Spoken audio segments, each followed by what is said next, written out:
اور آیت نمبر ہے 81۔ یہ بالکل تیسرے پارے کا آخری صفحہ ہے۔ وَإِذْ أَخَذَ اللَّهُ مِيثَاقَ النَّبِيِّينَ لَمَا آتَيْتُكُم مِّن كِتَابٍ وَحِكْمَةٍ ثُمَّ جَاءَكُمْ رَسُولٌ مُّصَدِّقٌ لِّمَا مَعَكُمْ لَتُؤْمِنُنَّ بِهِ وَلَتَنصُرُنَّهُ قَالَ أَأَقْرَرْتُمْ وَأَخَذْتُمْ عَلَىٰ ذَٰلِكُمْ إِصْرِي قَالُوا أَقْرَرْنَا قَالَ فَاشْهَدُوا وَأَنَا مَعَكُم مِّنَ الشَّاهِدِينَ فَمَن تَوَلَّىٰ بَعْدَ ذَٰلِكَ فَأُولَٰئِكَ هُمُ الْفَاسِقُونَ۔ صدق اللہ العظیم۔ وَإِذْ أَخَذَ اللَّهُ مِيثَاقَ النَّبِيِّينَ، اور جب لیا اللہ تبارک و تعالی نے تمام نبیوں سے ایک وعدہ، لما آتیتکم من کتاب و حکمہ، کہ میں تمہیں کتاب اور حکمت عطا کروں گا، ثم جاءکم رسول، پھر آخر میں وہ میرا رسول آئے گا، مصدق لما معکم، تم نے اس آخری پیغمبر کی تصدیق کرنی ہے، لَتُؤْمِنُنَّ بِهِ وَلَتَنصُرُنَّهُ، البتہ ضرور ضرور تم اس پر ایمان بھی لے آؤ گے اور ان کی مدد اور اعانت بھی کرو گے۔ قَالَ أَقْرَرْتُمْ، کیا اس بات کا اقرار کرتے ہو، وَأَخَذْتُمْ عَلَىٰ ذَٰلِكُمْ إِصْرِي، اور اس وعدہ پر تم قائم اور دائم ہو، پختہ ہو۔ قَالُوا أَقْرَرْنَا، سارے نبیوں نے جواب میں کہا کہ اے اللہ ہم اس بات کا اقرار کرتے ہیں۔ قَالَ فَاشْهَدُوا، فرمایا پھر تم گواہ ہو جاؤ، وَأَنَا مَعَكُم مِّنَ الشَّاهِدِينَ، اور میں بھی تمہارے ساتھ گواہ ہوں۔ فَمَن تَوَلَّىٰ بَعْدَ ذَٰلِكَ، پھر جس آدمی نے اعراض کیا، منہ پھیرا اس کے بعد، فَأُولَٰئِكَ هُمُ الْفَاسِقُونَ، تو ایسے لوگ جو ہیں وہ فاسق لوگ ہیں۔ میرے محترم دوستو، تفصیلات میں جائے بغیر اس آیت کا مختصر سا ترجمہ میں نے آپ حضرات کی خدمت میں آسان اور عام فہم انداز میں عرض کر دیا ہے۔ عقیدہ ختم نبوت کے حوالے سے چند گزارشات آپ حضرات کی خدمت میں عرض کرنی ہے۔ اس آیت میں بھی اللہ رب العزت نے اپنے لاڈلے پیغمبر حضرت محمد رسول اللہ صلی اللہ تعالیٰ علیہ وآلہ وسلم کے آخری نبی ہونے کو، آپ کی ختم نبوت کو بیان فرمایا۔ اللہ فرماتے ہیں کہ جب ہم نے وعدہ لیا، عالم ارواح کے اندر دو وعدے لیے گئے، ایک وعدہ عام اور ایک وعدہ خاص۔ وعدہ عام میں تمام روحیں شامل تھیں، میری بھی، آپ کی بھی، تمام انسانوں کی، اور وعدہ خاص میں صرف اللہ کے سچے نبی، سچے پیغمبر، سچے رسول، ان کو جمع کیا گیا اور پھر ان سے ایک عہد و پیمان لیا گیا۔ چنانچہ اس عہد و پیمان کا تذکرہ اس آیت کے اندر اللہ رب العزت نے فرمایا جب ہم نے وعدہ لیا النبیین، سارے کے سارے نبیوں سے، کہ تمہیں کتاب بھی عطا کر دی جائے گی، تمہیں حکمت اور دانائی کی باتیں بھی اللہ فرماتے میں تمہیں سکھلا دوں گا، یہ سارے کام ہو جائیں گے۔ ثم جاءکم رسول، پھر آخر میں میرا ایک رسول آئے گا۔ یہ جو لفظ ثم ہے یہ وہاں استعمال ہوتا ہے کہ جب سارے کام ہو جائیں، آخر میں جو کام ہو رہا ہو اس کے لیے لفظ ثم استعمال ہوتا ہے۔ تو نبوت بھی اللہ فرماتے میں تمہیں عطا کر دوں گا، اور حکمت یعنی سنت بھی میں وہ تمہیں باتیں جو حکمت کی ہیں وہ بھی سکھلا دوں گا۔ ثم جاءکم رسول، پھر آخر وہ میرا رسول آئے گا، یعنی لفظ ثم یہ بتلا رہا ہے کہ حضرت محمد الرسول اللہ صلی اللہ تعالیٰ علیہ وآلہ وسلم آپ اللہ کے آخری نبی ہیں، آخری پیغمبر ہیں۔ اب آپ کے بعد کوئی نبی، کوئی پیغمبر، کوئی رسول پیدا نہیں ہوگا۔ میرے محترم دوستو، جیسے میں نے پہلے عرض کیا کہ قرآن پاک کو سمجھنے کے لیے کئی علوم اور کئی فنون کی ضرورت ہوتی ہے، اور آج مسئلہ یہی ہے کہ ایک آدمی وہ ٹی وی پر آ کر بیٹھ جاتا ہے اور وہ اپنی من مانی اور جو اس کا نفس چاہتا ہے اس کے مطابق وہ تشریحات کر کے امت کو گمراہ کرنے کی کوشش کرتا ہے۔ دیکھیے، قرآن پاک کو سمجھنا، ان کے معنی اور مفاہیم پہ غور و خوض کرنا اور پھر اس پر نظر رکھنا کہ یہ لفظ فلاں استعمال جو ہو رہا ہے اس کی وجہ کیا ہے، یہ عام لوگوں کا کام نہیں ہے۔ یہ علماء جنہوں نے صرف نحو گرامر پڑھی ہوئی ہے اور علوم حاصل کیے ہوئے ہیں، یہ ان کا کام ہے۔ تو یہ ان حضرات سے آپ پوچھ لیجئے کہ آپ کو بتلا سکتے ہیں کہ لفظ ثم یہاں کیوں استعمال کیا گیا اور لفظ ثم کو لانے کا مطلب کیا ہے۔ تو یقینی بات ہے، جو حضرات واقف ہیں صرف و نحو سے، گرامر سے، وہ تو آپ حضرات کو بتلا دیں گے کہ لفظ ثم یہاں کیوں استعمال ہوا، لیکن عام جو حضرات آ کر قرآن کو وہ پڑھنا بھی شروع کر دیتے ہیں اور اس کے اپنے من مانی، اپنی مرضی کے مفہوم اور تراجم بیان کرنے کی کوشش کرتے ہیں، ان کو ایسی بات پتہ نہیں چلے گی۔ تو عرض کرنے کا مطلب یہ ہے کہ لفظ ثم وہاں استعمال ہوتا ہے جب سارے کام ہو جائیں، جو کام آخر میں ہونا ہو اس کے لیے لفظ ثم استعمال ہوتا ہے۔ تو اب سارے کام ہو گئے، نبوت بھی مل گئی، رسالت بھی مل گئی، اللہ نے حکمت اور دانائی کی باتیں بھی سکھلا دیں۔ اللہ فرماتے ہیں یہ سارے کام ہو گئے، ثم جاءکم رسول، پھر میرا آخری رسول آئے گا، اور اے میرے نبیو، اے میرے رسولو، تم نے کیا کرنا ہے؟ تم نے اس آخری پیغمبر پر ایمان لے آنا ہے، ان کی مدد اور نصرت کرنی ہے۔ اللہ فرما رہے ہیں یہ جو میں تم سے وعدہ لے رہا ہوں، قال اقررتم، کیا تم اس بات کا اقرار کرتے ہو کہ اگر تمہاری نبوت کا دور چل رہا ہو، تمہاری نبوت کے دور کے ہوتے ہوئے وہ آمنہ کے لال، مدینہ کے والی، سرکار دو عالم جناب نبی کریم صلی اللہ تعالی علیہ وآلہ وسلم تشریف لے آئے، تو تم نے اپنی نبوت کا پرچار نہیں کرنا، تم نے اپنی رسالت کا پرچار نہیں کرنا، تم نے لوگوں کو یہ بات بتلانی ہے اب ہماری نبوت کا دور ختم، اب آمنہ کے لال آ گئے، اب نبوت چلے گی تو آمنہ کے لال کی نبوت چلے گی۔ تو کیا تم اس بات کا اقرار کرتے ہو؟ تو سارے کے سارے نبیوں اور رسولوں نے کہا اے اللہ، ہم اس بات کا اقرار کرتے ہیں کہ اگر ہماری نبوت کے ہوتے ہوئے وہ آخری پیغمبر تشریف لے آئے تو پھر ہم اپنی نبوت کا پرچار نہیں کریں گے، اپنی رسالت کا پرچار نہیں کریں گے، بلکہ اپنے امتیوں کو یہ بات بتلائیں گے ابھی ہماری نبوت کا دور ختم، ابھی دور ہے محمد عربی صلی اللہ تعالی علیہ وآلہ وسلم کی نبوت کا۔ میرے محترم دوستو، تفصیلات کا وقت نہیں، بات بالکل مختصر عرض کرنی ہے آپ کی خدمت میں۔ اس آیت سے یہی بات معلوم ہوئی کہ اللہ کے محبوب صلی اللہ تعالی علیہ وآلہ وسلم آپ اللہ کے اب آپ کے بعد کوئی نبی نہیں، کوئی پیغمبر نہیں، کوئی نبی نہیں، کوئی رسول نہیں۔ اب جتنے زمانے، وہ سارے زمانے آمنہ کی لال کی نبوت کے، جتنی صدیاں، وہ ساری کی ساری صدیاں وہ آمنہ کے لال حضرت محمد الرسول اللہ صلی اللہ تعالی علیہ وآلہ وسلم کی نبوت کی ہیں۔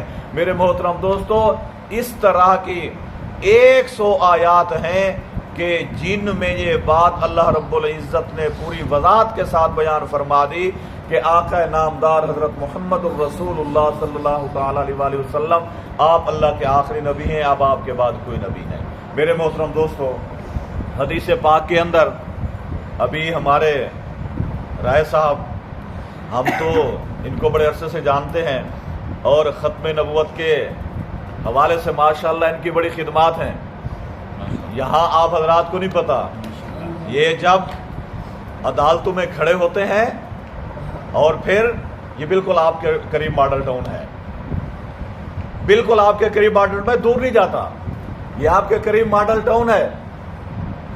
کئی عرصے سے قادیانی پوری ٹھٹائی کے ساتھ سی بلاک کا جو گراؤنڈ ہے وہاں پر کھلے عام شاعر اسلامی کی توہین کرتے تھے اور کھلے عام عید کی نماز پڑھتے تھے۔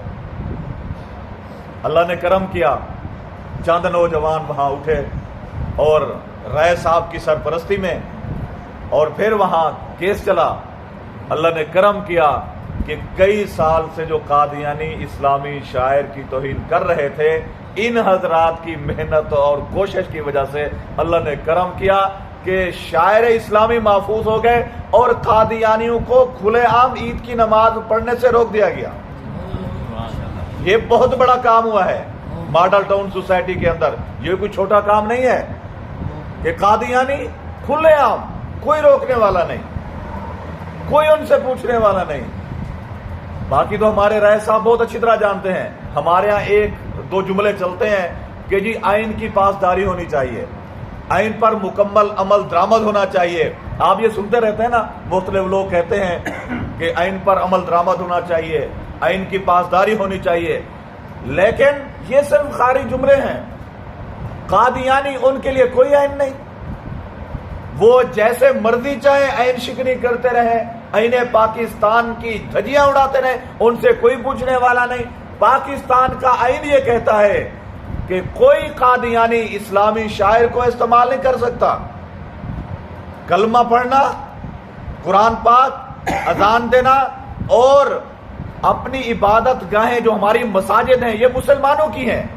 قادیانی اپنی عبادت گاہیں، اپنے مردواڑے وہ مسجد کی طرح پہ نہیں بنا سکتے. یہ پاکستان کا آئین کہتا ہے.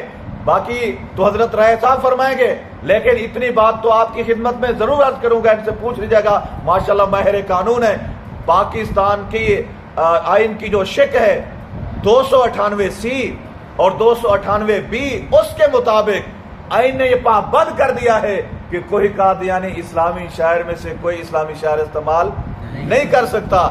اگر خلاف ورزی کرتے ہوئے کوئی قادیانی پکڑا جائے تو جائیں تھانے میں FIR درج کرائیں.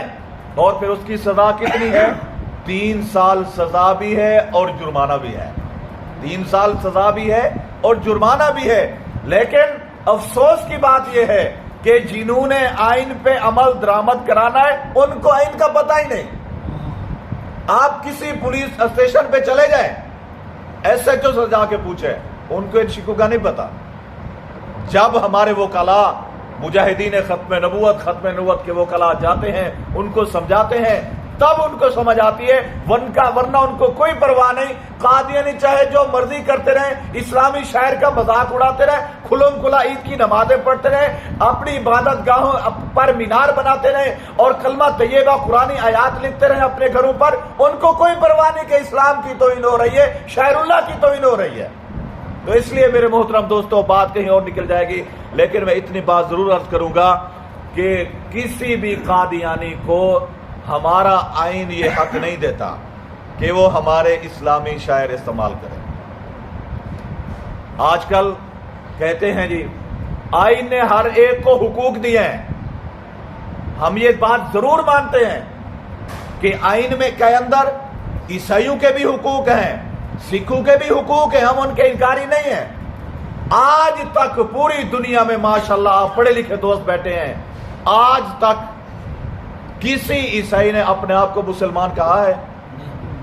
کسی عیسائی نے، کسی ہندو نے اپنے آپ کو مسلمان کہا ہے؟ کسی سکھ نے اپنے آپ کو مسلمان کہا ہے؟ نہیں کہا. ہندو اپنے آپ کو ہندو کہلواتے ہیں، سکھ اپنے آپ کو سکھ کہلواتے ہیں، اور اسی طریقے پر دیگر جو اقلیتیں ہیں، غیر مسلم ہیں، وہ اپنے آپ کو جس سے بھی تعلق رکھتے ہیں وہ اپنے آپ کو وہی کہلواتے ہیں. ہمیں ان سے زیادہ خطرہ نہیں. لیکن یہ قادیانی ایسے بدبخت ہیں، یہ ہیں تو زندیق. زندیق کس کو کہتے ہیں؟ ایک ہوتا ہے عام کافر، ایک ہوتا ہے منافق، ایک ہوتا ہے مرتد، ایک ہوتا ہے زندیق. قادیانی کافر بھی ہیں، منافق بھی ہیں، مرتد بھی ہیں، اور سب سے بڑی سخت قسم جو کفر کی ہے وہ زندیق. قادیانیت کا کفر یہ زندیقیت ہے. قادیانی یہ عام کافر نہیں بلکہ یہ کیا ہے؟ یہ زندیق ہیں. اور زندیق کس کو کہتے ہیں؟ زندیق اس کو کہتے ہیں کہ عقائد تو سارے اس کے کافروں والے ہوں، خلاف اسلام ہوں، لیکن وہ اپنے کفریہ عقائد کو اسلام کہے اور اسلام سے تعبیر کرے، اس کو کہتے ہیں زندیق. تو قادیانیوں کے عقائد سارے کافروں والے، لیکن وہ اپنے کفری عقائد کو اسلام کہتے ہیں. تو اس وجہ سے ہمارے بزرگوں نے یہ بات لکھی ہے کہ قادیانیوں کا حکم عام کافروں جیسا نہیں.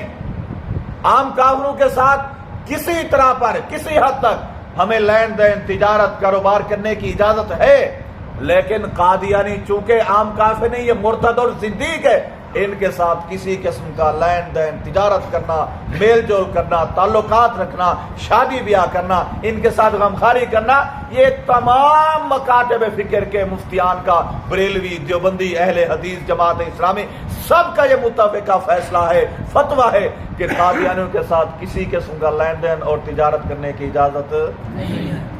لوگ کہتے ہیں جب ہم کسی کے پاس جاتے ہیں، کسی مسلمان بھائی کو کہتے ہیں کہ بھائی شیزان کا بائیکاٹ کرو، کہتے ہیں مولوی صاحب شیزان کے بارے میں تو آپ کہہ رہے ہیں، پیپسی بھی تو انہی کافروں کی ہے، کوکا کولا بھی تو انہی کافروں کی ہے.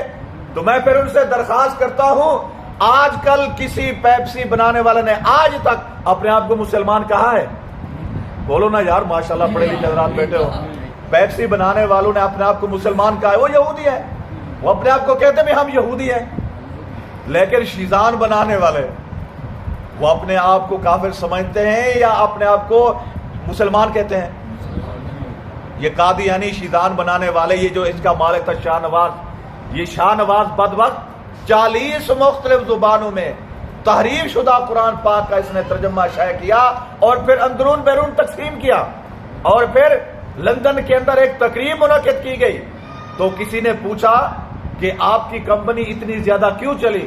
تو اس نے کہا بس دھڑا دھڑ مسلمان خرید رہے ہیں، نفع آ رہا ہے اور میں قادیانیت کی تبلیغ اور ترویج کے لیے میں خرچ کر رہا ہوں. تو اس لیے میرے دوستو، شیزان کو پیپسی کے ساتھ نہ ملانا. پیپسی والے اپنے آپ کو مسلمان نہیں کہتے، لیکن یہ شیزان بنانے والے قادیانی، یہ میرا اور آپ کا ماٹو، اسلام اور مسلمان، یہ میرا اور آپ کا ماٹو ہے، میرا اور آپ کا ٹریڈ مارک ہے. آپ جانتے ہیں کوئی کسی کا ٹریڈ مارک استعمال نہیں کر سکتا اس کی اجازت کے بغیر. اگر کوئی کرے گا تو پھر عدالت کے اندر کیس دائر ہوگا اور پھر اس کے خلاف فیصلہ بھی آئے گا.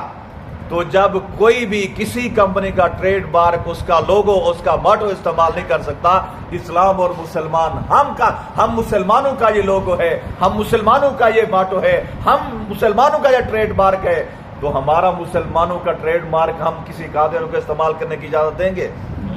نہیں ہو سکتا. میرے محترم دوستو، تفصیلات کا وقت نہیں، آخری بات آپ کی خدمت میں عرض کر کے بات کو ختم کرتا ہوں. اتنی بات ضرور سمجھیے کہ یہ کوئی معمولی عقیدہ نہیں ہے ختم نبوت کا. آج ہم نے سمجھ لیا ہے یہ معمولی عقیدہ ہے، بس ٹھیک ہے مولوی لگے ہوئے ہیں یہ ختم نبوت کے بارے سے کام کر رہے ہیں. مجھے آپ بتائیے، حضور صلی اللہ تعالیٰ علیہ وسلم صرف مولویوں کے نبی ہیں یا ہم سب کے نبی ہیں؟ ہم سب کے نبی ہیں نا.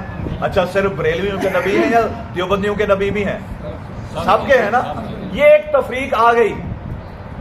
ہم تو ختم نبوت والے اس تفریق کے قائل ہی نہیں ہیں. سیدھی بات ہے، پورے مسلمان حضور صلی اللہ تعالیٰ علیہ وسلم کے امتی. جب آپ صلی اللہ تعالیٰ علیہ وسلم سب کے نبی ہیں تو پھر آپ کی عزت و ناموس اور آپ کی ختم نبوت کے تحفظ کا کام صرف وہ علماء کی ذمہ داری ہے یا ہم سب مسلمانوں کی ذمہ داری ہے؟ ہر کلمہ گو مسلمان، خواہ اس کا تعلق تجارت سے ہے، خواہ اس کا تعلق وکالت سے ہے، خواہ وہ کسی بھی شعبے سے ہے، ٹیچنگ کے شعبے سے ہے، تاجر کے شعبے سے، غرضے کے کسی بھی شعبے سے ہے، بحیثیت مسلمان ہونے کے، بحیثیت حضور صلی اللہ تعالیٰ علیہ وسلم کے امتی ہونے کے، ہم سب کا یہ فرض بنتا ہے، ہم سب کی یہ ذمہ داری بنتی ہے کہ ہم آقا نامدار حضرت محمد الرسول اللہ صلی اللہ تعالیٰ علیہ وسلم کی عزت و ناموس اور آپ کی ختم نبوت کے والے سے کام کریں. کرنا چاہیے انشاءاللہ. اور یہ وہ عقیدہ ہے کہ اس عقیدے پر 1200 صحابہ شہید ہوئے. کتنے صحابہ؟ تفصیلات کا وقت نہیں. 1953 کی تاریخ ختم نبوت چلی، 10,000 مسلمانوں نے اپنی جان قربان کی. 10,000 کتنے؟ کہنا آسان ہے، اور یہ 10,000 کی جو تعداد ہے یہ سرکاری اعداد و شمار ہے. آپ کو پتا ہے سرکاری اعداد و شمار ہمیشہ کم ہوتے ہیں. یہ 10,000، ورنہ علماء نے لکھا ہے کم از کم 1953 کی تاریخ ختم نبوت میں 30 سے 35,000 مسلمان شہید ہوئے. آپ اندازہ کیجئے. میرے محترم دوستو، بات اختتام کی طرف لے جاتے ہیں۔ ابھی ماہ ستمبر چل رہا ہے، آج 3 ستمبر ہے، 3 ستمبر ہے نا، 3 ستمبر ہے۔ یہ مسلمانوں کے لیے جو ماہ ستمبر ہے ایک بہت بڑی نوید اور بہت بڑی خوشی لے کے آیا۔ میرے محترم دوستو، ہوا یوں، قادیانیوں نے ایک شرارت کی، اور کہا جاتا ہے کہ بسا اوقات دشمن ایک شرارت کرتا ہے، اللہ رب العزت اس شرارت کے پہلو سے ایک خیر کا پہلو پیدا فرما دیتا ہے۔ قادیانیوں نے کیا شرارت کی، تفصیلات کا وقت نہیں۔ یہ جو ملتان نشتر میڈیکل کالج کے طلباء تھے، ان کے ہاں کوئی الیکشن ہوئے، وہاں کوئی یونین کے، تو مقابلے کے اندر ایک قادیانی امیدوار کھڑا ہو گیا۔ تو ملتان نشتر میڈیکل کالج کے کچھ اسٹوڈنٹ طلباء، جو ہمارا مرکزی دفتر ہے عالمی مجلس تحفظ ختم نبوت کا، حضوری باغ روڈ ملتان میں، وہاں پر تشریف لے آئے اور وہاں انہوں نے لٹریچر حاصل کیا، وہاں تقسیم کیا۔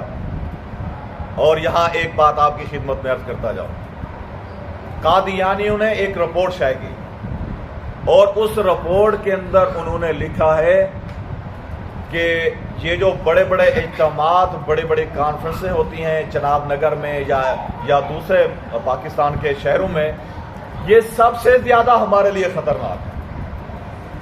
اور دوسرا انہوں نے یہ لکھا کہ یہ جو عالمی مجلس تحفظ ختم نبوت لاکھوں کی تعداد میں لٹریچر چھپا کر، پمفلٹ چھپا کر ملک بھر میں تقسیم کرتی ہے، اس نے ہماری کمر توڑ دی ہے۔ کیوں؟ مسلمان جاگ رہے ہوتے ہیں، جب مسلمان اس لٹریچر کو دیکھتے ہیں تو الحمدللہ ان کا ایمان بچ جاتا ہے، وہ قادیانیت کے دامے تصویر میں نہیں پھنستے، اور بلکہ وہ لٹریچر پڑھنے کی وجہ سے کئی قادیانیوں کو اللہ نے توفیق دی، انہوں نے قادیانیت کے اوپر لعنت بھیج کر اسلام قبول کیا۔ تو یہ جو ہم لٹریچر تقسیم کرتے ہیں، فری تقسیم کرتے ہیں، اس کے بڑے فوائد ہیں، اور اس سے ایمان محفوظ ہوتا ہے، قادیانیوں کو دعوت اسلام ملتی ہے۔ بارکیف ہوا یوں، جب ان کے الیکشن ختم ہوئے تو ملتان نشتر میڈیکل کالج کے اسٹوڈنٹس نے یہ مشورہ کیا، آؤٹنگ کے لیے جاتے ہیں، سیر و سیاحت کے لیے جاتے ہیں۔ چنانچہ شمالی علاقہ جات کی سیر و سیاحت کے لیے وہ چناب ایکسپریس کے ذریعے چلے، اور قادیانیوں کی یہ عادت تھی کہ جب بھی ربوہ سابقہ، پہلے اس کا نام ربوہ تھا، اب اس کا نام چناب نگر ہے، اور قادیانی بڑے ہی ڈھیٹ اور بڑے ہی عجیب لوگ ہیں کہ ایک قرآن پاک کے اندر آتا ہے وَآوَيْنَاهُمَا إِلَىٰ رَبْوَةٍ، اس طرح کے الفاظ آتے ہیں۔ تو اس طرح کے الفاظ آتے ہیں تو قادیانیوں نے یہ شور مچانا شروع کر دیا، دیکھو کہ ہمارے شہر کا نام تو قرآن میں آ گیا، حالانکہ ربوہ کا معنی ٹیلا، اونچی جگہ۔ ان بدبختوں نے کہا کہ ہمارے شہر کا نام جو ہے قرآن میں آ گیا۔ ہمارے بزرگوں نے کہا تم جتنا دجل و تلبیس سے کام لو، ہم تمہارے دجل اور تلبیس کو نہیں چلنے دیں گے۔ چنانچہ ہمارے بزرگوں نے کوشش کی کہ قادیانی قرآن پاک کی غلط تشریح کر کے یہ کہہ رہے ہیں کہ ہمارے شہر کا نام قرآن پاک میں آ گیا، کوشش کی، جد و جہد کی، اس روے کا نام ربوہ ختم کرا کے چناب نگر اس کا نام رکھوایا تاکہ ان کا دجل اور فریب نہ چلے۔ چنانچہ 1974 سے پہلے جب بھی وہاں کوئی ٹرین رکتی تھی تو قادیانیوں کی یہ عادت تھی کہ وہ دھڑا دھڑ اپنا قادیانیت کا لٹریچر کھلے عام تقسیم کیا کرتے تھے، اور وہ لٹریچر جس میں اللہ کی توہین، اللہ کے نبیوں کی توہین، حضور کی توہین، صحابہ اہل بیت کی توہین، اولیاء اللہ کی توہین، عام سادہ مسلمانوں کی توہین۔ تو چونکہ ملتان نشتر میڈیکل کالج کے طلباء انہوں نے کچھ پڑھا ہوا تھا، تو جب انہوں نے دیکھا تو انہوں نے کہا یہ تو توہین آمیز لٹریچر ہے، تو وہی پر انہوں نے ربوہ کے اندر تاجدار ختم نبوت زندہ باد کے نعرے لگانے شروع کر دیے، قادیانیت مرد آباد کے نعرے لگانے شروع کر دیے۔ اب میرے محترم دوستو، بھلا قادیانی یہ کیسے برداشت کر سکتے ہیں کہ ہمارے سینے کے اوپر کھڑے ہو کے تاجدار ختم نبوت زندہ باد کے نعرے لگائے جائیں اور مرزائیت مرد آباد کے نعرے لگائے جائیں؟ چنانچہ قادیانی نے کہا ان کو مزہ چکھانا ہے۔ چنانچہ 22 مئی 1974 کو جب واپس آئے،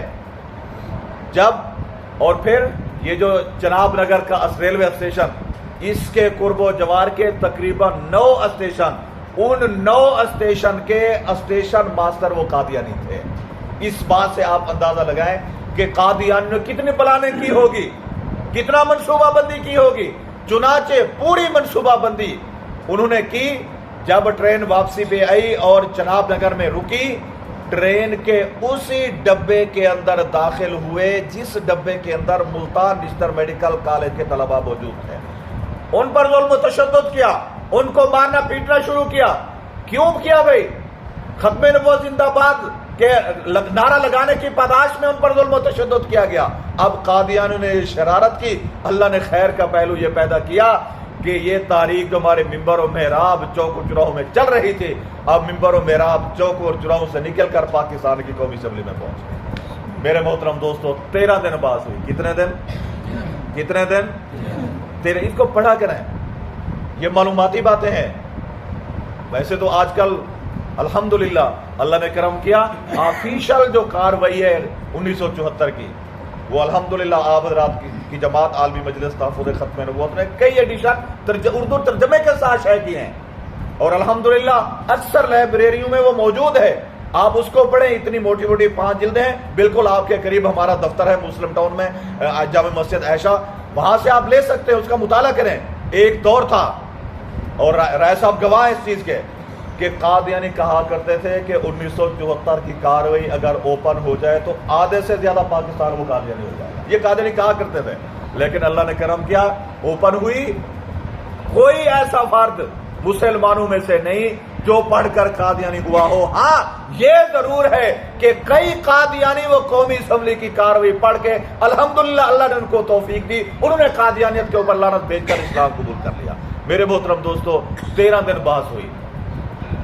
11 دن جو ان کا ربوے والا گروپ اور دو دن جو ان کا لاہوری گروپ، تو 13 دن کی بحث کے بعد پوری کی پوری قومی اسمبلی میں، اگر وہاں قومی اسمبلی میں حضرت مولانا مفتی محمود تھے تو ساتھ مولانا شاہ احمد نورانی بھی تھے، پروفیسر غفور بھی تھے، جناب چودھری ظہور الہی بھی تھے، اور اسی طرح اور بھی ہمارے کافی اکابرین تھے، تو ان سب نے بالاتفاق یہ تحریک چلائی اور اللہ نے مسلمانوں کو کامیابی دی۔ 13 دن کی بات کے بعد پوری کی پوری قومی اسمبلی نے بالاتفاق یہ فیصلہ کیا کہ مرزا قادیانی اور اس کے ماننے والے یہ مسلمان نہیں۔ میرے محترم دوستو، جب سے یہ قانون بنا، آئین بنا، اس وقت سے لے کر آج تک قادیانی اپنے لمبے لمبے ہاتھ استعمال کر کے اس کوشش میں لگے ہوئے ہیں کہ قانون ختم نبوت ختم ہو جائے۔ قانون ختم نبوت کے خاتمے کا مطلب کیا ہے؟ کہ دوبارہ قادیانیوں کو مسلمانوں کی صفوں میں شامل کیا جا سکے۔ کیا ہم میں سے کوئی مسلمان یہ برداشت کر سکتا ہے کہ کسی قادیانی کو دوبارہ مسلمانوں کی صفوں میں شامل کیا جا سکے؟ یقیناً ہم میں سے کوئی اس کو برداشت نہیں کرتا، لیکن وہ سازشیں کرتے رہتے ہیں اور ان کی یہ کوشش چل رہی ہے، وہ اپنی یہ باطل محنت انہیں جاری رکھی ہوئی ہے، لیکن الحمدللہ چوکیدار جاگ رہے ہیں، چوکیدار جاگ رہے ہیں، اور چوکیدار جب جاگ رہا ہو تو پھر چور چوری نہیں کر سکتا۔ تو الحمدللہ ختم نبوت کے چوکیدار بھی جاگ رہے ہیں، ختم نبوت کے چوکیدار بھی جاگ رہے ہیں، اور انشاءاللہ جاگتے رہیں گے، انشاءاللہ جاگتے رہیں گے۔ ابھی یہ جو گزشتہ حکومت تقریباً 20-25 دن پہلے گئی ہے، آپ حضرات کو شاید پتہ نہ چلا ہو، لیکن انہوں نے کیا کام کیا؟ انہوں نے جاتے جاتے ایک کھلواڑ کیا۔ وہ کیا کہ جب دھڑا دھڑ یہ بل پاس کیے جا رہے تھے، ایک بل یہ ایسا لائے دہشت گردی کے نام پر کہ جس میں جو گستاخ رسول کی سزائے موت ہے اس کو ختم کر کے انہوں نے سزا 10 سال لکھ دی تھی۔ یہ ابھی کی بات ہے، ابھی کی بات ہے، کچھ زیادہ عرصہ نہیں ہوا۔ یہ تو اللہ تعالیٰ جزائے خیر دے ہمارے بزرگوں کو کہ جن کو پتہ چلا اور محنت کی، کوشش کی، تو پھر یہ واپس ہوا، ورنہ تو گستاخ رسول کی سزا سن سے جدا یہ سزا ختم ہو گئی تھی۔ اس طرح کی سازشیں ہوتی ہیں۔ اور پھر ایک اور کام کیا، اقلیتی کمیشن کے نام پہ انہوں نے ایک کمیشن بنایا، 2 نمائندے سکھوں کے، 2 نمائندے ہندو کے، 2 نمائندے فلاں اقلیت کے، اور 2 نمائندے ایسے ہوں گے جو اپنی شناخت کو چھپاتے ہیں۔ آپ بہت اچھی طرح جانتے ہیں کہ وہ کون سے ایسے لوگ ہیں جو اپنی شناخت کو جو چھپاتے ہیں۔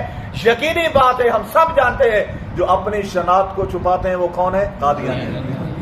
تو اس طرح پر قادیانیوں کو نوازنے کی اور ان کو پروموٹ کرنے کی کوشش صرف ایک حکومت نہیں، یہ ماضی میں بھی ہوتا رہا ہے، یہ آئندہ بھی ہوتا رہے گا، لیکن الحمدللہ جب ہم مسلمان جاگ رہے ہوں گے، ختم نبوت کے پہرے دار چوکیدار جاگ رہے ہوں گے، پھر کوئی حکومت، کوئی ایسا بندہ ایسا کام نہیں کر پائے گا۔ اگر ہم سو گئے تو پھر انہیں بڑی آسانی سے کر لینا ہے، لیکن ہم سونے والے نہیں، ہم تو دوسروں کو جگانے والے ہیں، ہم تو دوسروں کو جگانے والے ہیں۔ تو اس لیے عالمی مجلس تحفظ ختم نبوت نے یہ فیصلہ کیا کہ 7 ستمبر 1974 کا جو عظیم فیصلہ ہے، 90 سال کی طویل ترین جد و جہد کوشش کے بعد اللہ نے مسلمانوں کو کامیابی دی اور مسلمانوں میں شعور اور بیداری پیدا کرنے کے لیے عالمی مجلس نے یہ فیصلہ کیا ہے کہ مختلف بڑے بڑے اجتماعات منعقد کیے جائیں، کانفرنسیں منعقد کی جائیں۔ چنانچہ گزشتہ دنوں کوئٹہ میں بہت بڑا اجتماع ہوا ختم نبوت کا، کراچی میں بھی ہوا، حیدرآباد میں بھی ہوا، اور اسی طریقے پر ملک بھر میں الحمدللہ ختم نبوت کانفرنسیں ہو رہی ہیں۔ تو آنے والا بدھ 6 ستمبر، کون سی تاریخ؟ 6 ستمبر، کون سی تاریخ؟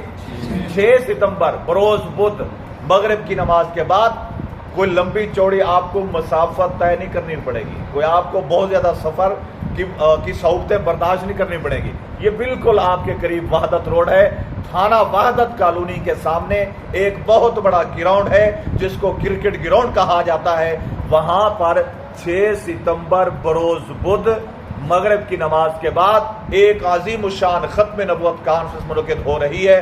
اپنے اکابرین کی سابقہ روایات کو برقرار رکھتے ہوئے الحمدللہ اس کانفرنس میں بھی امت کے تمام مکاتب فکر کے علماء، دانشور، صحافی، الحمدللہ تاجر برادری وہ تشریف لے آئیں گے۔ تو میں آپ حضرات سے کیا توقع رکھوں کہ آپ حضرات بھی وقت نکال کے ضرور تشریف لے آئیں گے انشاءاللہ۔ ڈھیلی ہے انشاءاللہ، مزہ نہیں آ رہا۔ وہ ہمارے تبلیغ والے کہتے ہیں نا جی، دوستو بھائیو بزرگو، ارادہ کر لو لے کے جانے والی اللہ تعالیٰ کی ذات، ایسے کہتے ہیں نا۔ ارادے پہ بھی ایک نیکی، ارادے پہ بھی ایک نیکی۔ ایک انسان، ایک مسلمان، اس نے ارادہ کیا کہ میں یہ فلان نیک کام کروں گا، ابھی اس نے کیا نہیں، صرف ارادہ کیا ہے، نیکی کا میٹر چلنا شروع ہو گیا، نیکی کا میٹر چلنا شروع ہو گیا۔ اور وہ اللہ کتنا عظیم ہے، وہ اللہ، وہ پروردگار، کہ ایک بندہ نیکی کا ارادہ کرتا ہے، ابھی نیکی کی نہیں لیکن نیکی کا میٹر چلنا شروع ہو گیا، لیکن برائی، کسی مسلمان نے برائی کا ارادہ کر لیا لیکن اس کے نام اعمال میں اس کا گناہ اس وقت تک نہیں لکھا جاتا جب تک کہ وہ کر نہ گزرے۔ کتنا اللہ نے مہربانی کی، کتنا اللہ نے کرم کیا۔ تو 6 ستمبر یاد رہے گا انشاءاللہ، سارے آئیں گے انشاءاللہ، دوستوں کو بھی لے آئیں گے انشاءاللہ، نوجوانوں کو بھی لے آئیں گے انشاءاللہ۔ قادیانی آج کل زیادہ محنت ہماری نسل نو ینگ جنریشن پر کر رہے ہیں، اس طرح کے جو، کیونکہ ان کو پتہ نہیں ہوتا نا، یہ 20 25 30 سال کے جو ہمارے نوجوان ہیں، انہوں نے چونکہ وہ تحریکی موضوع دیکھا نہیں 1974 کا، بڑوں نے تو اس میں شمولیت بھی اختیار کی، تحریک کو بھی دیکھا اور وہ قادیانیت کو جانتے ہیں، لیکن ہماری ینگ جنریشن کو قادیانی گمراہ کرتے ہیں، کبھی ویزے کا لالچ دے کر، کبھی نوکری کا لالچ دے کر، اور محسوس نہ کرنا چونکہ میں ایسا الفاظ استعمال کر رہا ہوں غیر پارلیمانی الفاظ، اور یہ ہوتا ہے۔ اور پتہ نہیں رائے صاحب آپ کے پاس کتنے کیس آئے ہوں گے ایسے، یہ ہمارے ختم نبوت کے جو وکلاء ہیں ان کے پاس ایسے کئی کیس آتے ہیں، نوکری کا لالچ بھی، ویزے کا لالچ بھی، اور چھوکری کا بھی لالچ دیتے ہیں۔ میں کوئی یہ الزام نہیں لگا رہا، میں نے آپ سے پہلے معذرت کی ہے کہ میں ایک غیر پارلیمانی لفظ بولنے لگا ہوں، لیکن یہ حقائق ہیں، کیا کریں، ان کو بیان کیے بغیر چارہ نہیں۔ تو وہ اس طرح کی لالچیں دے کر کہتے ہیں یہ فارم پر کر دو، آپ کو لندن بھیج دیتے ہیں، آپ کو جرمنی بھیج دیتے ہیں، آپ کو کینیڈا بھیج دیتے ہیں۔ تو جس مسلمان نے وہ قادیانیت کا فارم پر کیا، حضور سے اس کا رشتہ ختم۔ ہم میں سے کوئی مسلمان چاہتا ہے کہ ہمارا حضور سے رشتہ ختم ہو؟ جان تو جا سکتی ہے لیکن حضور کے ساتھ ہمارا رشتہ ختم نہیں ہو سکتا۔ ہم اپنا سب کچھ قربان کر سکتے ہیں لیکن لا علمی کی وجہ سے چونکہ مسلمان ہمارے نوجوانوں کو پتہ نہیں ہوتا، وہ اس طریقے پر پھنس جاتے ہیں۔ اس لیے اپنے نوجوانوں کو بتلائیں کہ قادیانی کیا ہے، اور مرزائیت کے حوالے سے بتلائیں، ختم نبوت کا معنی بتلائیں، تاکہ ہمارے جو نوجوان ہیں ان کا ایمان محفوظ ہو۔ آخری بات، ہمارے ایک بزرگ حضرت مولانا سید محمد انور شاہ صاحب کشمیری رحمۃ اللہ تعالی علیہ وہ فرمایا کرتے تھے، جو آدمی یہ چاہتا ہے کہ کل قیامت والے دن مجھے آقا کی شفاعت نصیب ہو جائے، فرمایا وہ تحفظ ختم نبوت کا کام شروع کر دیں، وہ ختم نبوت کا کام شروع کر دیں۔ اور یاد رکھو، جنت میں جانے کا شارٹ کٹ راستہ وہ تحفظ ختم نبوت کا کام۔ اور تاجدار گھوڑا کا نام تو آپ حضرات نے سنا ہی ہوگا نا، تاجدار گھوڑا کو جانتے ہو کہ نہیں یار؟ نہیں جانتے؟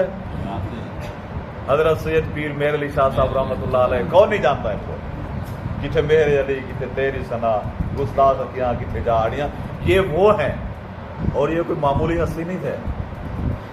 آج میں چیلنج کرتا ہوں میرے جیسے علماء اکٹھے ہو جائیں، پیر صاحب نے جو کتابیں لکھی ہیں اتنی دقیق، اتنی باریک، وہ عام بندے کو تو سمجھ نہیں آتی، یعنی اتنے علمی انداز میں حضرت سید پیر میر علی شاہ صاحب رحمۃ اللہ تعالی نے وہ کتابیں لکھی ہیں۔ بات لمبی ہو رہی ہے لیکن کرنی بھی ضروری ہے۔ بادشاہی مسجد میں مرزا قادیانی نے ایک چیلنج دیا تھا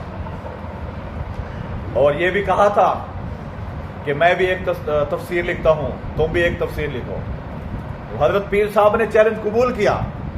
پیر صاحب نے کہا تفسیر لکھنا تو یہ دور کی بات ہے، اس کے لیے تو وقت چاہیے، کاغذ قلم تم بھی لے آؤ، میں بھی لے آتا ہوں کاغذ قلم، تم بھی اپنے کاغذ کے اوپر قلم رکھو اپنا، میں بھی اپنے کاغذ کے اوپر اپنا قلم رکھتا ہوں۔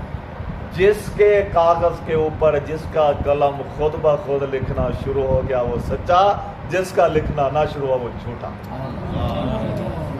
بھاگ گیا، راہ فرار اختیار کر لی۔ پیر صاحب جو فرماتے ہیں کہ جو آدمی عقیدہ ختم نبوت کے حوالے سے کام کرتا ہے، فرمایا اس کی پشت پر میرے آقا کا ہاتھ، اس کی پشت پر میرے آقا کا ہاتھ ہوتا ہے۔ اور پیر صاحب کو تو خود جناب نبی کریم صلی اللہ تعالی علیہ وآلہ وسلم نے خواب میں حکم فرمایا، جاؤ مرزا قادیانی باطل تعویلات کی کیچی کے ذریعے میری احادیث کے ٹکڑے ٹکڑے کر رہے ہو، تم یہاں آ گئے ہو، واپس جاؤ۔ یہ آقا نے حکم فرمایا خواب کے اندر، اور ہم سب کا یہ ایمان ہے کہ خواب کے اندر جس کو آقا کا دیدار نصیب ہو جائے اس کو آقا کا دیدار ہی نصیب ہوا۔ اللہ نے شیطان کو یہ طاقت نہیں دی، شیطان میری شکل بن کے آ سکتا ہے، آپ میں سے بھی کسی، کبھی گدھے کی، کبھی گائے کی، کبھی کسی جانور کی، کبھی کسی انسان کی، لیکن اللہ نے شیطان کو یہ طاقت نہیں دی کہ وہ محمد عربی صلی اللہ تعالی علیہ وسلم کی شکل بن کے آ جائے۔ تو جس نے خواب کے اندر، آقا فرماتے ہیں جس نے خواب کے اندر مجھے دیکھا، پکی ٹھکی یقینی بات ہے کہ اس نے مجھے ہی دیکھا۔ تو حضرت پیر صاحب کو تو آقا نے خود حکم فرمایا تھا، جاؤ ختم نبوت کا کام کرو، مرزائیت کا مقابلہ کرو۔ تو حضرت پیر صاحب کے میدان میں آئے اور کام کیا۔ بہرحال لمبی تفصیلات ہیں، پہلے بھی بات لمبی ہو گئی۔ یہ تو ختم نبوت کا موضوع، یہ تو عاشقوں کا موضوع ہے نا، یہ تو عاشقوں کا موضوع ہے۔ جب یہ چھڑ جائے، ابھی تو میں نے جو رائے صاحب نے اور جو مجاہد محافظ اول ختم نبوت حضرت سیدنا ابوبکر صدیق رضی اللہ تعالیٰ، سب سے پہلے محافظ ختم نبوت کون ہے؟ بولو بولو اونچی آواز سے بولو، کون ہے؟ حضرت سیدنا ابوبکر صدیق رضی اللہ تعالیٰ۔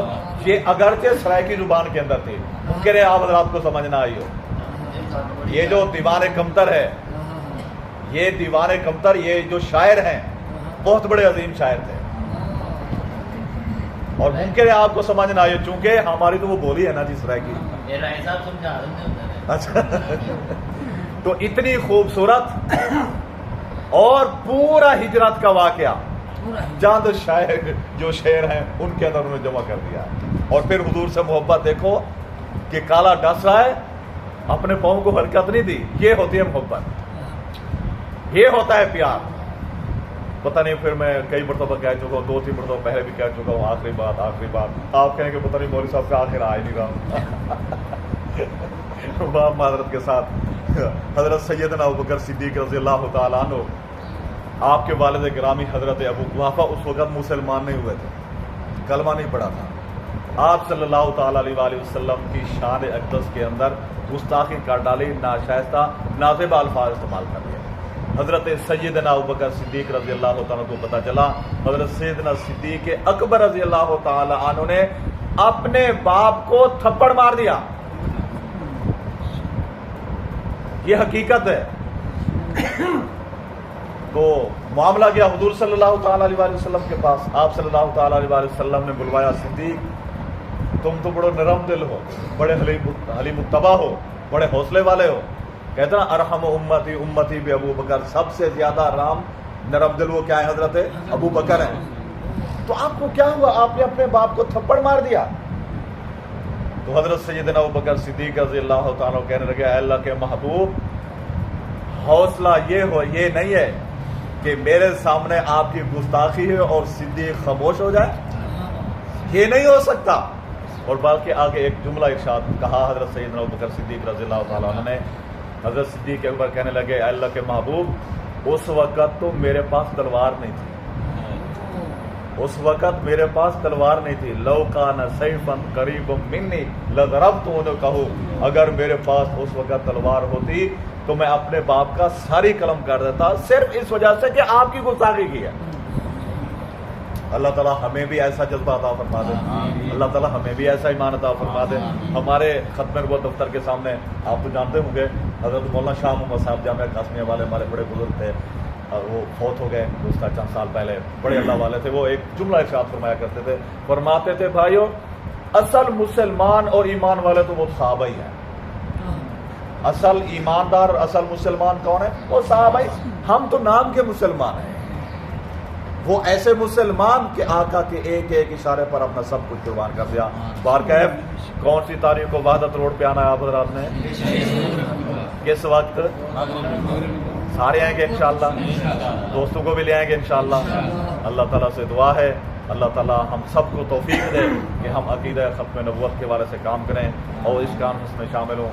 بڑی عبادت کے ساتھ وقت آپ کا زیادہ لے لیا, لیکن میں آپ کا مہمان ہوں, کبھی کبھی اللہ تعالیٰ موقع عطا کرتے ہیں تو باتیں بہت زیادہ ہوتی ہیں. تو ابھی بھی میں نے بہت ہی شارٹ کٹ اور سوچ کے بھی نہیں آیا تھا کہ یہ فلاں بات کروں گا فلاں بات کروں گا. یہاں بیٹھا قرآن پاک کھولا, ایک آیت سامنے آ گئی اور لفظ میں ڈالتے گئے, میں بیان کرتا گیا. یہ تو اس کی توفیق ہے, بلکہ اللہ تعالیٰ کی توفیق سے ہی ہوتا ہے. اور پھر جو سننے والے ہیں ان کی توجہ کا بھی بڑا اثر ہوتا ہے, یقینی بات ہے. آپ تجربہ کر لیجئے کہ اگر امام صاحب کسی نماز میں بھول گئے تو پیچھے نمازی وہ نماز کی طرف متوجہ نہیں ہے, نمازیوں کی جب توجہ بڑھتی ہے تو پھر امام صاحب پوچھتے ہیں. یہ تجربہ کر لیجئے گا. اللہ تعالیٰ ہم سب کو عمل کرنے کی توفیق عطا فرمائے. اگر کسی ساتھی